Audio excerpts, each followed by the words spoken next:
എന്റെ ആയുസ് കുറയുന്ന ശ്വേതാ മേനൻ എനിക്കൊരു വോയിസ് മെസ്സേജ് ക്ലിപ്പിംഗ് എടുത്താണ് ഇവർ കാണിക്കുന്നത്. അതിൽ ഞാൻ അദാനി കൊടുക്കുന്ന അങ്ങനെയുള്ള ഒരു കാര്യം പറഞ്ഞിട്ടില്ല. ശ്വേതാ മേനന്റെ പ്രസിഡന്റ്ഷിപ്പില് കാര്യം പറയുന്നത് എന്താണെന്നറിയാമോ? 15 കോടി രൂപ ശ്വേതയുടെ വിശ്വാസ്യതയില് അദാനി ഗ്രൂപ്പ് ഇവിടെ കുറെ പരിപാടികളുണ്ട്. ഇനി വേണ്ട, കയ്യിലിരിക്കുന്ന കാശ് കൊടുത്ത് തിയേറ്ററിൽ പോയി സിനിമ കാണണ്ട. എല്ലാവർക്കും നമ്മുടെ ഒരു പുതിയ വീഡിയോയിലേക്ക് സ്വാഗതം കേട്ടോ. അപ്പോൾ ഇന്നത്തെ നമ്മുടെ ഒരു വീഡിയോ എന്ന് പറഞ്ഞാൽ അമ്മ സംഘടനയിലെ പ്രശ്നങ്ങൾ തന്നെയാണ് കേട്ടോ. നമുക്ക് സത്യം പറഞ്ഞാൽ ഇപ്പോൾ സംഘടന അമ്മയെന്ന് വിളിക്കാൻ തന്നെ ഭയങ്കര ഒരു നമുക്ക് തന്നെ അത് നാണക്കേട് തോന്നാറുണ്ട്. അതുപോലെ ആക്കി വെച്ചു ആ ഒരു സംഘടന. അതിനകത്ത് പറയാത്ത വാക്കുകളില്ല, ശപിക്കുക, ഇങ്ങനെയൊക്കെയാണ് ചെയ്യുന്നത്. മുഴുവൻ സ്ത്രീകളാണ് ഇതിനകത്ത് പ്രശ്നക്കാരായിട്ട് എനിക്ക് തോന്നിയിട്ടുള്ളത് കേട്ടോ. ഇതിന് മുമ്പ് ആണുങ്ങളൊക്കെ നിന്ന സമയത്ത് എന്നതൊക്കെയോ പ്രശ്നങ്ങൾ വന്നു, ആരെയൊക്കെയോ പീഡിപ്പിച്ചെന്ന് പറഞ്ഞു എന്നൊക്കെ പറഞ്ഞ് വന്നപ്പോഴത്തേക്ക് അതിൽ നിന്ന് കുറേ നടന്മാരെ ഒന്നിച്ച് അതിൽ നിന്ന് മാറ്റി വെച്ച് സ്ത്രീകൾക്ക് മുൻഗണന വരട്ടെ എന്നും പറഞ്ഞ് ഉണ്ടാക്കി വെച്ചൊരു സംഘടനയാണിത്.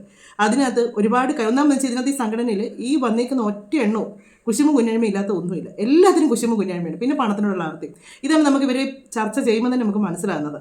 അതിൽ വന്ന് അതിനൊക്കെ എതിരെ നിൽക്കുന്നവരെ അതിശക്തമായിട്ട് എതിർക്കുക, അവരെ മോശക്കാരൊക്കെ, അവരെ ചെളിവാരി എറിയുക, ഇതൊക്കെയാണ് കാണിച്ചേക്കുന്നത്. ശ്വേതമേനൊക്കെ ആണെങ്കിലും നമുക്കറിയാം, ബിഗ് ബോസിലൊക്കെ വന്നിട്ട് കാണിച്ചു പോന്നിട്ടുള്ള കാര്യങ്ങൾ നമുക്കറിയാം. അവർ പക്ക ഷോ കാണിക്കുന്ന ഒരു സ്ത്രീയാണ്. എനിക്ക് അവരൊട്ടും ഇഷ്ടമല്ല.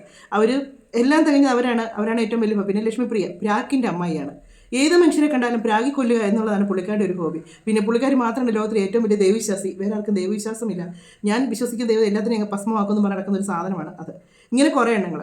അങ്ങനെ ഈ ഒരു സംഘടനയിൽ നിന്ന് രാജിവെച്ച് പോവുക, രാജിവെച്ച് പോയേച്ച് ഞാൻ രാജിവെച്ചിട്ടില്ല അതുപോലെ കൊടുത്തിട്ട് പിന്നെ അതിനുവേണ്ടി ഓരോ അപ്പീൽ കൊടുക്കുക, എന്നിട്ട് അതിനകത്തേക്ക് തിരിച്ചു വരിക, അതിനകത്ത് ഉള്ളവരെ രാജിവെപ്പിക്കുക.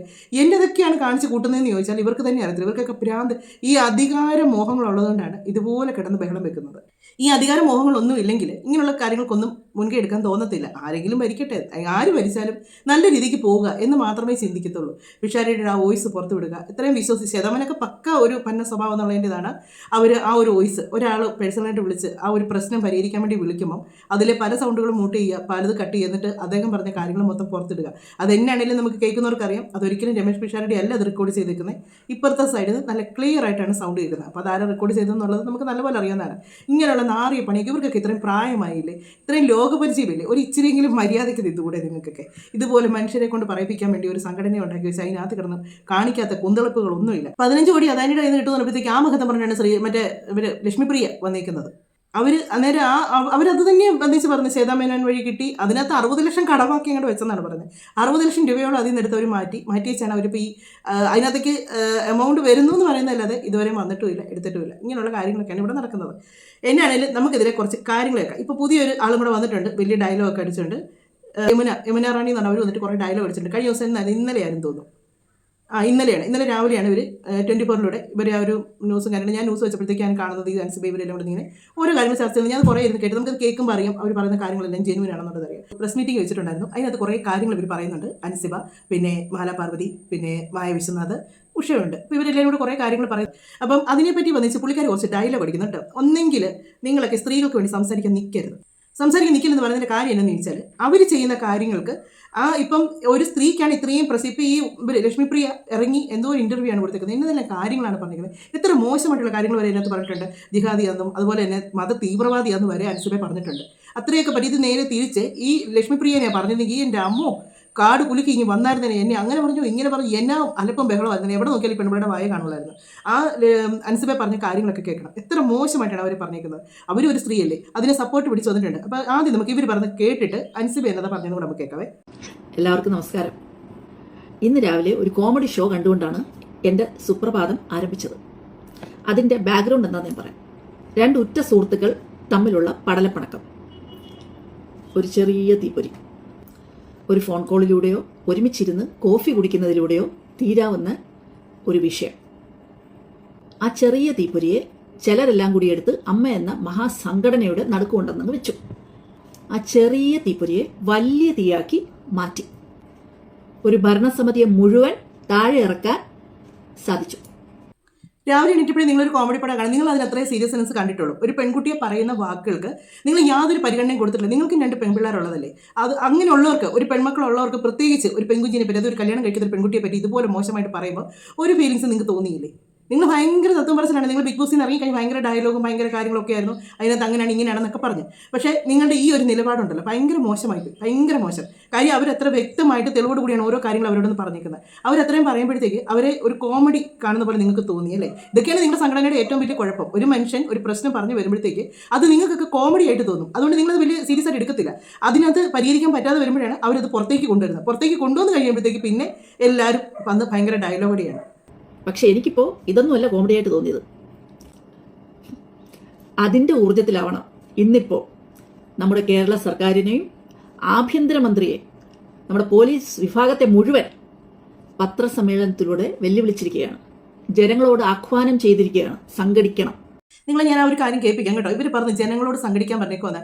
പക്ഷേങ്കിൽ ഒരു നമ്മളൊരു പരാതിക്ക് പോകുന്നവർക്കൊക്കെ അറിയായിരിക്കും, മിക്കവരും പറഞ്ഞ് ഞാൻ കേട്ടിട്ടുണ്ട്, നമ്മൾ സ്റ്റേഷനിൽ ഒരു പരാതി കൊണ്ട് കൊടുത്താൽ അതിനുടനെ ഒന്നും ഒരു നടപടി എടുക്കത്തില്ല. അവരിട്ട് കുറേ പ്രാവശ്യം നടത്തിക്കും. അന്നേരത്തേക്ക് ഇപ്പുറത്ത് നമ്മൾ അനുഭവിക്കാനുള്ള മൊത്തം നമ്മൾ അനുഭവിച്ചുകൊണ്ടിരിക്കുക. ഇതിങ്ങനെയുള്ള കാര്യങ്ങൾ വരുന്നതുകൊണ്ടാണ് ചിലരൊക്കെ നിയമങ്ങൾ കയ്യിലെടുക്കുന്നത്. അവർ തന്നെ സ്പോട്ടിൽ തന്നെ കാര്യങ്ങൾ തീർത്ത് അടി കൊടുക്കേണ്ട അടിയും കൊടുത്ത് പറഞ്ഞു അങ്ങനെയുള്ള രീതികളൊക്കെ വരുന്നത്. നമ്മുടെ നിയമം മിക്കയിടത്തും അങ്ങനെ തന്നെയാണ് വരുന്നത്. മിക്കയിടത്തും ഒന്നാമതെന്ന് വെച്ചാൽ എനിക്കൊന്ന് ഈ കൂടുതലും ഈ പോലീസുകാരെയും കുറ്റം പറയാൻ പറ്റത്തില്ല. നമ്മളൊരു പരാതി കൊണ്ട് പോയാൽ അതിൽ വരുന്ന ആൾ ഏതെങ്കിലും ഒരു പാർട്ടിയുടെ ഒരു വാലിൻ്റെ അറ്റത്ത് കാണുമായിരിക്കും. പിന്നെ അവിടുന്ന് വിളിച്ച് പറയലാണ്. ഇവർക്ക് സത്യം പറഞ്ഞാൽ ജനങ്ങൾക്ക് വേണ്ടിയും പറ്റത്തില്ല, ഈ നീതി മേടിച്ച് ജനങ്ങൾക്ക് കൊടുക്കാനും പറ്റത്തില്ല, പാർട്ടിക്കാരെ അനുസരിക്കാതിരിക്കാനും പറ്റില്ല. ആ ഒരു അവസ്ഥയിലാണ് നമ്മുടെ ഇവിടുത്തെ ഈ നിയമ കാര്യങ്ങളൊക്കെ പോകുന്നതെന്നാണ് എനിക്ക് തോന്നിയിട്ടുള്ളത്. പുള്ളിക്കാരി പറയുന്നത് കേട്ടോ, മൊത്തത്തിൽ അങ്ങനെയല്ല സംഭവിച്ചേക്കുന്നത്. ഇവർ ചുമ്മാ ഉണ്ടല്ലോ, ഇവരെ ആരോ പറഞ്ഞ് ഇളക്കി വിട്ട് ഇവർ ഇരുന്ന് കാണിക്കുന്ന പരിപാടിയാണ്. നമുക്ക് ബാക്കിയുടെ കേട്ടതിന് ശേഷം നമുക്ക് ആ കാര്യങ്ങൾ കേൾക്കാം. ജനങ്ങളോട് സംഘടിക്കണം, പ്രതികരിക്കണം എന്നൊക്കെ ആഹ്വാനിച്ചിരിക്കുകയാണ്. എന്താ ഈ നടക്കുന്നത്? ഈ കേരളത്തിൽ എന്തൊക്കെയാണ് ഈ നടക്കുന്നത്? ഈ കേരളത്തിൽ എന്തൊക്കെ നടക്കുന്നില്ല, ഈ അമ്മയിൽ എന്നതൊക്കെയാണ് നടക്കുന്നത്? അമ്മയിൽ നടക്കുന്ന കാര്യങ്ങളെല്ലാം ക്ലിയർ ആണെന്ന് നിങ്ങൾക്ക് തോന്നുന്നുണ്ടോ? അത് ക്ലിയർ ആയതുകൊണ്ടാണല്ലോ ഇപ്പോൾ ഇത്ര ഒരു പ്രശ്നം ഉണ്ടായി, ഇങ്ങനെ രണ്ട് ചേരിയായിട്ട് തിരിഞ്ഞതും. നിങ്ങളൊക്കെ എവിടെ ആയിരുന്നു ആദ്യം ഈ അമ്മയിലുള്ള പ്രശ്നങ്ങൾ തുടങ്ങിയപ്പോൾ? ഇപ്പോൾ വന്ന് ഡയലോഗ് അടിക്കുന്നുണ്ടല്ലോ. ഈ ലക്ഷ്മിപ്രിയ നീനാക്കുറുപ്പിനെ പ്രാഗിയും ചീത്ത പറഞ്ഞും എന്തോ ഒരു അസഭ്യമാണ് അവരിനകത്ത് പറഞ്ഞിരിക്കുന്നത്. അത്രയും പറഞ്ഞ് ആ ഒരു വോയിസ് പുറത്തു വന്നപ്പം നിങ്ങളുടെ നാക്കില്ലായിരുന്നു, നിങ്ങൾക്ക് അവിടെ വായിക്കത്ത് നാക്കെന്നുള്ള സംഭവം ഇല്ലായിരുന്നു. അന്നേരം നിങ്ങളൊരു അക്ഷരം വേണ്ടി കണ്ടില്ലല്ലോ. അതിന് ഈ അൻസിബിയുടെ പ്രശ്നം വന്നായിരുന്നല്ലോ, അന്നേരം നിങ്ങളുടെ വായി നാക്ക് കണ്ടില്ലല്ലോ. ഇപ്പോഴാകുമ്പോഴത്തേക്കൊന്ന് ഫെയിം ആകാൻ വന്നിരിക്കുന്നതാണോ, അതോ ഇത് എല്ലാം നിങ്ങൾക്ക് എൻ്റെ വലിയ ആരെങ്കിലും ഉപദേശിച്ച് വിട്ടേക്കുന്നതാണോ? അൻസിബ പറയുന്നത് നല്ല വ്യക്തമായിട്ടുള്ള കാര്യമാണ്. ഇവർ പറഞ്ഞതിന് ശേഷം ഞാനത് കേൾപ്പിക്കാം, വീണ്ടും പറയണേ, അത് കേൾപ്പിക്കാം. കാര്യം വെച്ചാൽ കേട്ട് കഴിയുമ്പോൾ നമുക്ക് മനസ്സിലാകും അൻസിബ എന്നതാണ് ഉദ്ദേശിച്ചേക്കുന്നത് എന്നുള്ളത്. ഇങ്ങനെ പോയാൽ ജനങ്ങൾ സംഘടിക്കും, അത് ഉറപ്പാണ്. ഈ ചക്ലാത്തി പോരാട്ടം ഇനി വേണ്ട. കയ്യിലിരിക്കുന്ന കാശ് കൊടുത്ത് തിയേറ്ററിൽ പോയി സിനിമ കാണണ്ട എന്ന് ജനങ്ങൾ അങ്ങ് തീരുമാനിക്കും. അതോടെ ഇതെല്ലാം അവസാനിക്കും. തിയേറ്ററിൽ പോയി ജനങ്ങൾ കാണാത്ത ഒരു മലയാള സിനിമയുടെ കാലഘട്ടം ഉണ്ടായിരുന്നു എന്നുള്ളത് നമ്മൾ ആരും മറക്കരുത്. അതുകൊണ്ട് ഇതെല്ലാം ഇവിടം കൊണ്ട് അവസാനിപ്പിക്കുന്നതല്ലേ നമുക്ക് എല്ലാവർക്കും നല്ലത്. ബുദ്ധിയും വിവേകവും ഉള്ളവർ അതല്ലേ ചെയ്യേണ്ടത്. ഇതിപ്പോൾ പുള്ളിക്കാരി തിയേറ്ററിൽ പോയി പൈസ മുടക്കി സിനിമ ആണെന്നാണ് പുള്ളിക്കാരി ഇപ്പോൾ ഒരു സിനിമയിൽ അങ്ങനെ വരുന്നില്ല. അതുകൊണ്ടാണ് ഒരു മനുഷ്യരെ എത്രമാത്രം ഒന്നോ രണ്ടോ പേരൊരു പ്രശ്നം ഉണ്ടാക്കിയെന്ന് പറഞ്ഞുകൊണ്ട് ഒരു സിനിമാ മേഖലയെ മൊത്തത്തിൽ അടിച്ച് ആക്ഷേപിക്കരുത്. സിനിമയിൽ ആര് മോശം കാണിക്കുന്നു അവൻ അധികം നാൾ വന്നിട്ടില്ല, താഴെ വീണിട്ടേ ഉള്ളൂ, അതോട്ടായി പോയിട്ടേ ഉള്ളൂ. പക്ഷേങ്കിൽ ഒരുപാട് കലാകാരന്മാരെ അതിൻ്റെ പുറകിലുള്ള അങ്ങേയറ്റം സെറ്റിൽ ഫുഡ് വിളമ്പുന്നവരുടെ കഷ്ടപ്പാട് വരെ ഉണ്ട് ഒരു സിനിമയുടെ പിന്നിൽ. അത്രയും പേരെ കഷ്ടപ്പാടിലൂടെ വന്നിച്ച് ആ പടം തിയേറ്ററിൽ വരുമ്പോൾ പോയി കാണലെന്ന് പറയുന്ന നാണമില്ലേ നിങ്ങൾക്ക്? നിങ്ങളൊരു കലാകാരിയല്ലേ? ഇങ്ങനെയുള്ളതിനൊക്കെ സിനിമ കൊണ്ടുവരില്ലെന്ന് പറ. ഇങ്ങനെയൊക്കെ കാണിച്ച് നടക്കുന്നതിനൊക്കെ സിനിമ കൊണ്ടുവരില്ലെന്ന് പറ. അല്ലാതെ സിനിമാക്കാരെ മൊത്തത്തിൽ അടിച്ച് ആക്ഷേപിക്കാതിരിക്കുക. ഇതിൽ നല്ല മനുഷ്യരുമുണ്ട്, നല്ല കാര്യത്തിന് വേണ്ടി മെനക്കെട്ട് ഇറങ്ങുന്നവരുമുണ്ട്. നിങ്ങൾ ഇത്രയും ഡയലോഗ് അടിക്കുന്നല്ലോ. അൻസിബയ്ക്ക് അവിടെ എത്രമാത്രം പ്രശ്നങ്ങളുണ്ടായി. എൻ്റെതെല്ലാം കാര്യങ്ങൾ ആ പെൺകുട്ടി വിളിച്ച് പറഞ്ഞു, എന്നോട് ഇങ്ങനെ കാണിക്കുന്നു എന്ന് പറ്റി നിങ്ങൾ ആരെങ്കിലും അനങ്ങിയായിരുന്നോ? ആരും അനങ്ങിയില്ല. അപ്പം നിയമത്തിലേക്ക് കൊച്ചിറങ്ങി വന്നു. അത് ഇറങ്ങി വന്ന് ഈ പ്രശ്നങ്ങളെല്ലാം തെളിവ് സഹിതം നിരത്തി കഴിഞ്ഞപ്പോഴത്തേക്ക് എല്ലാം രാജിവെച്ചിറങ്ങി ഓടുമല്ലായിരുന്നു. ഞങ്ങൾക്ക് വേണ്ടാന്ന് പറഞ്ഞാൽ എല്ലാം ഇറങ്ങി ഓടി. എന്നാൽ അവിടെ നിന്ന് അതിന് സത്യങ്ങൾ നിങ്ങളുടെ ഭാഗത്തുണ്ടായിരുന്നെങ്കിൽ അവരെ തെളിയിച്ചായിരുന്നേ. അവരെ തെളിയിക്കാൻ നിന്നിട്ടില്ല. അവർ പോയി കഴിഞ്ഞേച്ച് ഇപ്പോൾ അവിടെ ഇവിടെ മുക്കും മൂലയിൽ നിന്ന് ഓരോന്നും ഇങ്ങനെ എടുത്തിട്ട് കൊടുക്കുവാണ്. കഴിഞ്ഞ ദിവസം അൻസിബയെ പറ്റി എടുത്ത ഇൻ്റർവ്യൂ ഉണ്ടായിരുന്നില്ല, നിങ്ങൾ അതിനെപ്പറ്റി ഒരു അഭിപ്രായം പറഞ്ഞു. നിങ്ങൾക്ക് പറയാമായിരുന്നല്ലോ ഈ സംഘടനയിലുള്ള ആൾക്കാരെ പറ്റി ഇങ്ങനെ മോശമായിട്ട് പറയാതെ അങ്ങോട്ടും ഇങ്ങോട്ടും. അന്നേരം നിങ്ങളുടെ നാക്ക് പൊങ്ങിയില്ലല്ലോ. അവർക്കിപ്പം മുഖ്യമന്ത്രിയെ പറഞ്ഞതും അല്ലാതെ നമ്മുടെ രമേശ് ചെന്നിത്തല സാറിനെ പറഞ്ഞതൊക്കെയാണ് ഇവർക്കിപ്പോൾ നൊന്തത്. എങ്ങനെ നൊന്തെന്ന് എനിക്ക് മനസ്സിലാകുന്നില്ല. ഇവരുടെ വർത്തമാനം കേട്ടാൽ തോന്നി ഇപ്പോൾ രാഷ്ട്രീയം ഇതിലേക്ക് കൊണ്ടുവന്ന് കലക്കി, ഇതിനകത്ത് കോൺഗ്രസ് പാർട്ടി എന്ന് പറഞ്ഞൊരു പാർട്ടിയെ കൊണ്ടുവന്ന് അതിലേക്കൊന്ന് കലക്കി ഇങ്ങനെ കലക്കവെള്ളത്തിൽ മീൻ പിടിക്കാവുന്ന പരിപാടിക്കാണ് ഇതൊന്നാ നിങ്ങളുടെ സംഘടനയിൽ. നിങ്ങൾ രാഷ്ട്രീയം കൊണ്ടുവരാതിരിക്കുക. അത് ഒരുപാട് കലാകാരന്മാർക്ക് പ്രയോജനപ്പെടുന്ന ഒരു സംഘടനയാണ്. അത് നിങ്ങൾ ആ മൈൻഡിൽ എടുക്കുക. നമുക്ക് അൻസിബ പറഞ്ഞ കാര്യം എന്നൊന്ന് കേട്ടു നോക്കാം. അതിനുശേഷം ഞാൻ നമ്മുടെ ആഭ്യന്തരമന്ത്രി രമേശ് ചെന്നിത്തല സാറിന്റെ നമ്പർ കണ്ടുപിടിച്ച് അദ്ദേഹത്തെ വിളിച്ചു. ഞാനൊരു 15-20 തവണ ഞാൻ റിംഗ് ചെയ്തിട്ടാണ് വിളിച്ചത്. കാരണം എനിക്ക് എങ്ങനെയെങ്കിലും അദ്ദേഹത്തോട് സംസാരിക്കണം അത്രയ്ക്ക് ഞാൻ ആഗ്രഹിച്ചിട്ടാണ് ഞാൻ വിളിച്ചിട്ട് ഞാൻ അദ്ദേഹത്തോട് സംസാരിച്ചപ്പോൾ അദ്ദേഹം എന്നോട് ചോദിച്ചു FIR ഇട്ടില്ലെന്ന് ചോദിച്ചു. ഞാൻ ഇട്ടിട്ടില്ല എന്ന് പറഞ്ഞു. അപ്പോൾ രമേശ് ചെന്നിത്തല സാർ പറഞ്ഞു ഞാൻ വിളിച്ച് സംസാരിക്കാം. അദ്ദേഹത്തിന്റെ ഫോൺ കട്ട് ചെയ്ത് ഒരു 5 മിനിറ്റിന് ശേഷം എന്നെ പാലാരിവട്ടം സ്റ്റേഷനിൽ നിന്ന് എന്നെ വിളിക്കുകയാണ്. എന്നെ CI വിളിച്ചിട്ട് പറഞ്ഞു എന്റെ പേര്, വയസ്സ്, കാര്യങ്ങളെല്ലാം എഴുതിയെടുത്തു, അക്നോളജ്മെന്റ് അയച്ചിട്ടുണ്ട്, ഞാൻ പരാതി കൊടുത്തത്. അപ്പൊ ഞാൻ ചോദിച്ചു FIR ഇടുന്നില്ലേ സാർ? അല്ല, അത് ഞങ്ങൾ 14 ദിവസം മുമ്പ് പ്രിലിമിനറി എൻക്വയറി നടത്തുന്നത്. ഒരു പെൺകുട്ടിക്കെതിരെ സ്ലട്ട് ഷേവിംഗിന്റെ ഏറ്റവും മാക്സിമം ആണ് ട്രെയിലറും ടീസറും പ്രീമിയറും അടക്കം ചെയ്തു വെച്ചിരിക്കുന്നത്. എന്നിട്ടാണ് പോലീസുകാർ പറയുന്നത് ഇത് പ്രിലിമിനറി എൻക്വയറി നടത്തണമെന്ന്. പ്രഥമ ദൃഷ്ടിയ തന്നെ കേസുണ്ട്. FIR ഇട്ടാൽ എന്താണ് കുഴപ്പം? FIR ഇട്ടിട്ട് കഴവില്ലെങ്കിൽ കളയാലോ. പക്ഷെ പ്രിലിമിനറി എൻക്വയറി മാത്രമാക്കുന്നത് എങ്ങനെയാണെന്ന് എനിക്ക് മനസ്സിലായില്ല. ഒരു സ്റ്റേറ്റിന്റെ ആഭ്യന്തരമന്ത്രി വിളിച്ചു പറഞ്ഞിട്ട് പോലും FIR ഇടാൻ പറ്റാത്ത പോലീസ് സ്റ്റേഷനാണോ കേരളത്തിലുള്ളത്?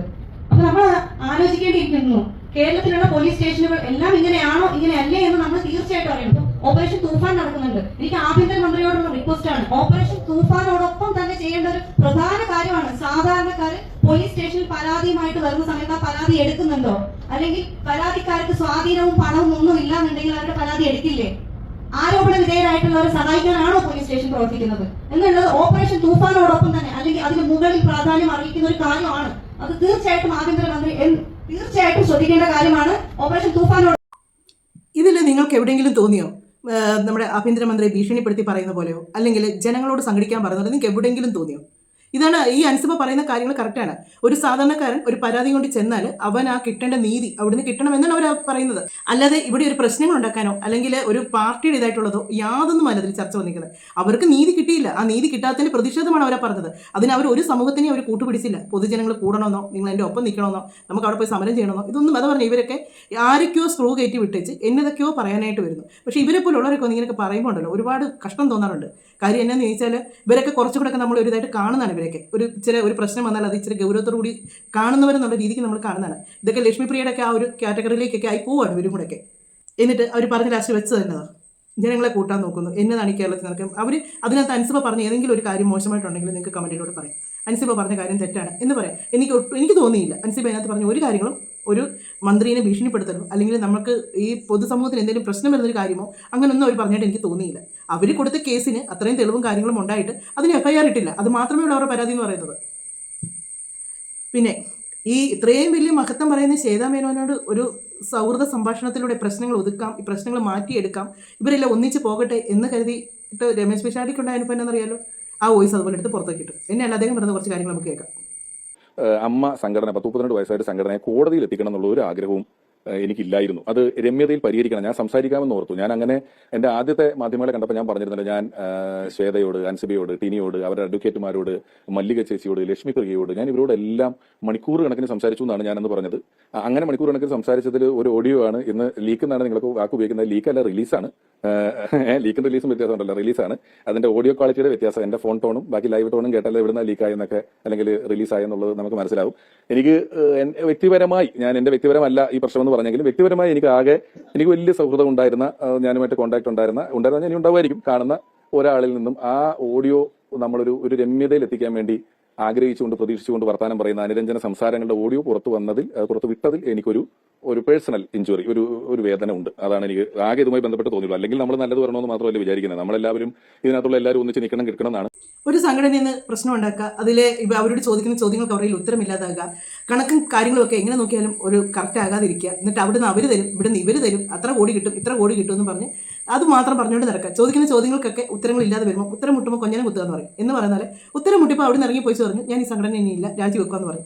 പോയേച്ച് അതിൻ്റെ ചാവിയും കാര്യങ്ങളും ഒന്നും ആരെ ഏൽപ്പിക്കാതെ അതൊക്കെ തന്നെ അവരുടെ കസ്റ്റഡി തന്നെ വെക്കുക, വീണ്ടും വന്ന് അവർ തുറക്കുക, അതിനകത്തുനിന്ന് അവർക്ക് വേണ്ട തെളിവുകൾ തന്നെ എടുത്തുകൊണ്ട് പോവുക എന്നതൊക്കെയാണ് കാണിച്ച് കൂട്ടുന്നത്. എന്നതൊക്കെയാണ് ഈ ഒരു സംഘടനയെ കിടന്ന് സത്യത്തിൽ ഭയങ്കര നാണക്കേട് തോന്നാറുണ്ട്. ഒരു സ്ത്രീകളായിട്ടുള്ള കുറേ ആൾക്കാർ ഒരു സംഘടന ഏൽപ്പിച്ച് അത് നല്ല രീതിക്ക് മുന്നോട്ട് കൊണ്ടുപോകാനല്ല നോക്കിയത്.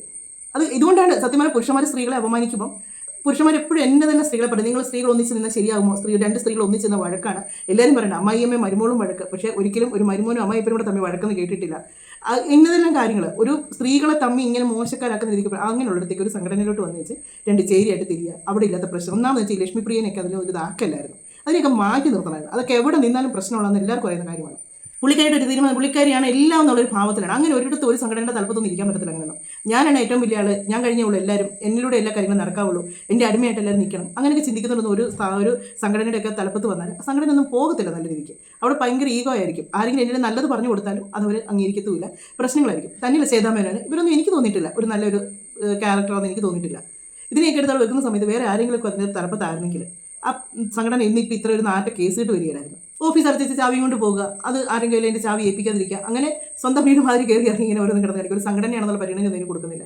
ഇങ്ങനെ ഒരുപാട് കാര്യങ്ങൾ വിളിച്ച് ഞാൻ ഇതിനകത്ത് ഈ അൻസിബേനെ ഈ പറയുന്നത് കേട്ടോണ്ടാണ് കേട്ടോ ഞാൻ ഈ വീഡിയോ എടുക്കണമെന്ന് വിചാരിച്ചത്. അല്ലെങ്കിൽ അമ്മ സംഘടനയിലെ കാര്യങ്ങളൊന്നും നമുക്കൊന്നും മിണ്ടാകും. ഇങ്ങനെ കിടന്ന് ഈ തമ്മിത്തലും ചെളിവാരി ഏറുവാണ്. കാര്യം ഒരു പെണ്ണിനായിട്ട് ആക്രമിക്കുന്നതിനൊക്കെ ഒരു പരിധിയില്ലേ. അതുപോലെ തന്നെ ഇവർ ഈ ശ്വേതാമേനോൻ, ലക്ഷ്മിപ്രിയയുടെ കാര്യം ഞാൻ പറയുന്നത്, ലക്ഷ്മിപ്രിയ ഈ പ്രാക്കും ഇത് തന്നെയാണ് ശ്വേതാമേനോൻ്റെ ഒക്കെ കാര്യങ്ങൾ. ഈ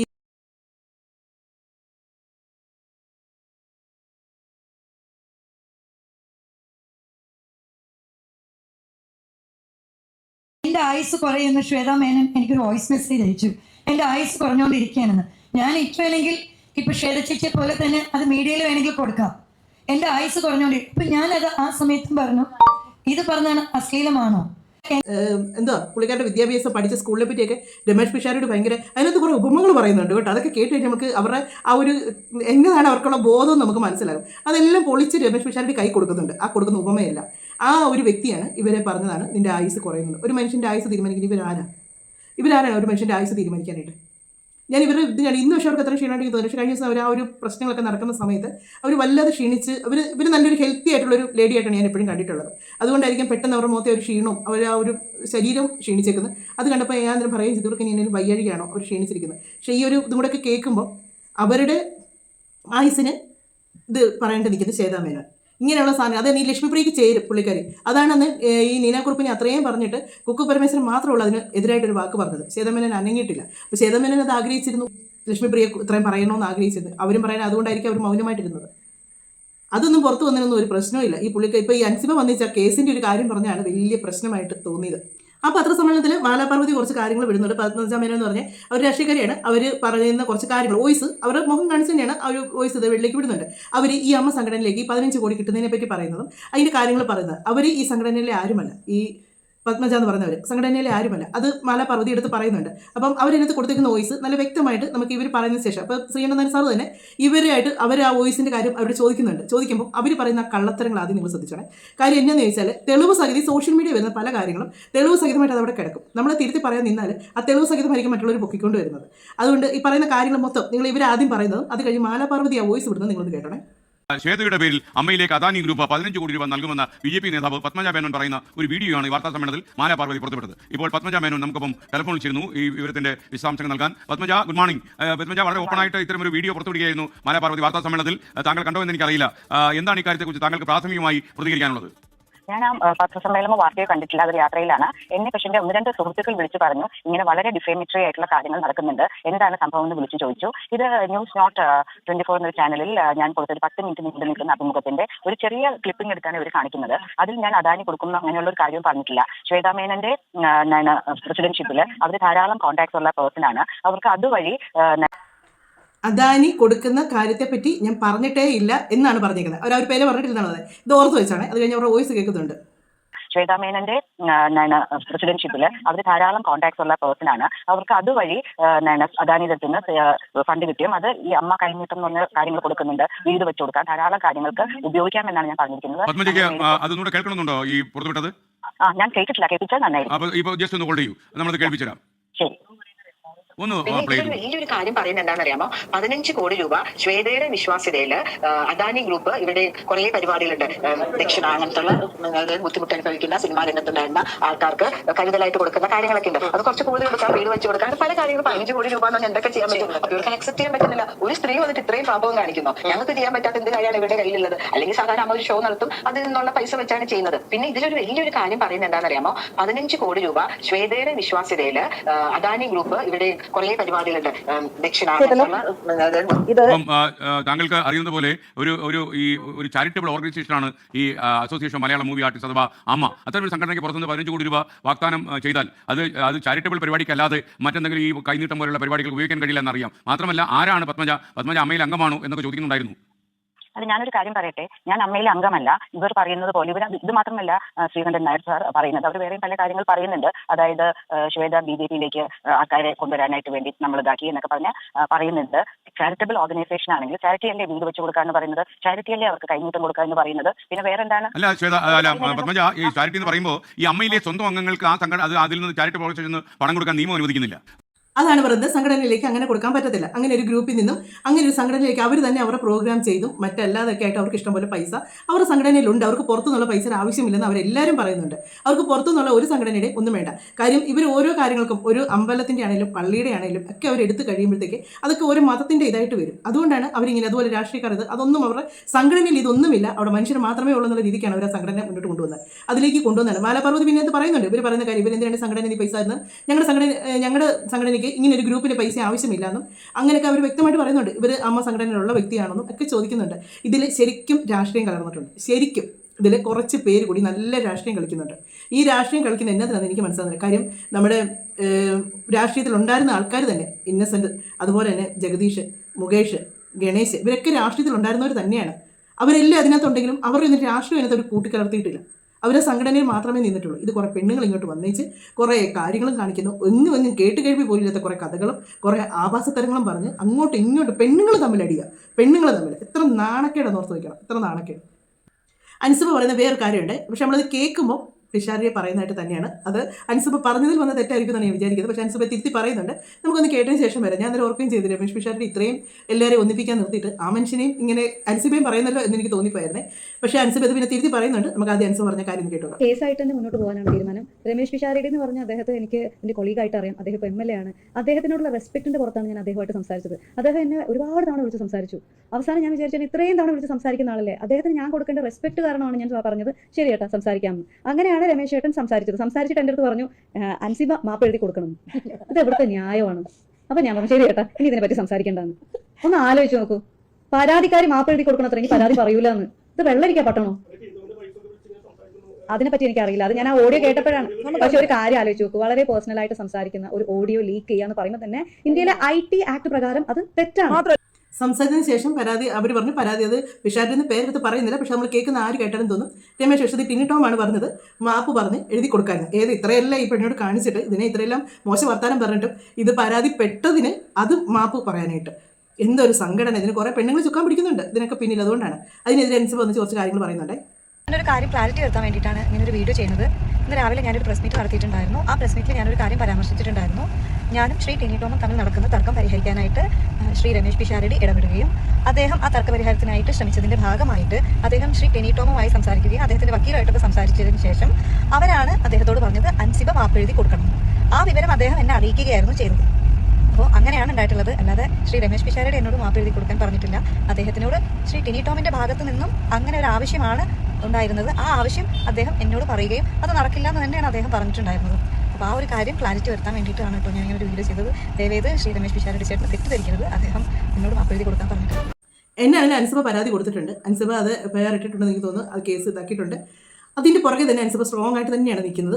അൻസിബയുടെ കൂടെ ഒരുപാട് ഓഡിയൻസ് ഉണ്ട്. കാര്യം ഒരുപാട് പേര് സപ്പോർട്ടുണ്ട് അൻസിബയ്ക്ക്. കാര്യം അൻസിബ അതുപോലെ ഓരോ കാര്യങ്ങളും പറയുന്ന തെളിവ് സഹിതവും സത്യസന്ധമായിട്ടാണ് നമുക്ക് കേൾക്കുന്ന എല്ലാവർക്കും മനസ്സിലാവും. അതുകൊണ്ട് അൻസിബ ഇതുപോലെ സപ്പോർട്ട് ചെയ്ത് ആൾക്കാർ നിൽക്കുന്നത്. അപ്പം എല്ലാം നല്ല രീതിക്ക് വരട്ടെ, സത്യം ജയിക്കട്ടെ തന്നെയാണ് ഞാനും ആഗ്രഹിക്കുന്നത്. നമുക്ക് മറ്റൊരു വീഡിയോയുടെ മറ്റു കാര്യങ്ങളൊക്കെ ആയിട്ട് നമുക്ക് വീണ്ടും കാണാവേ.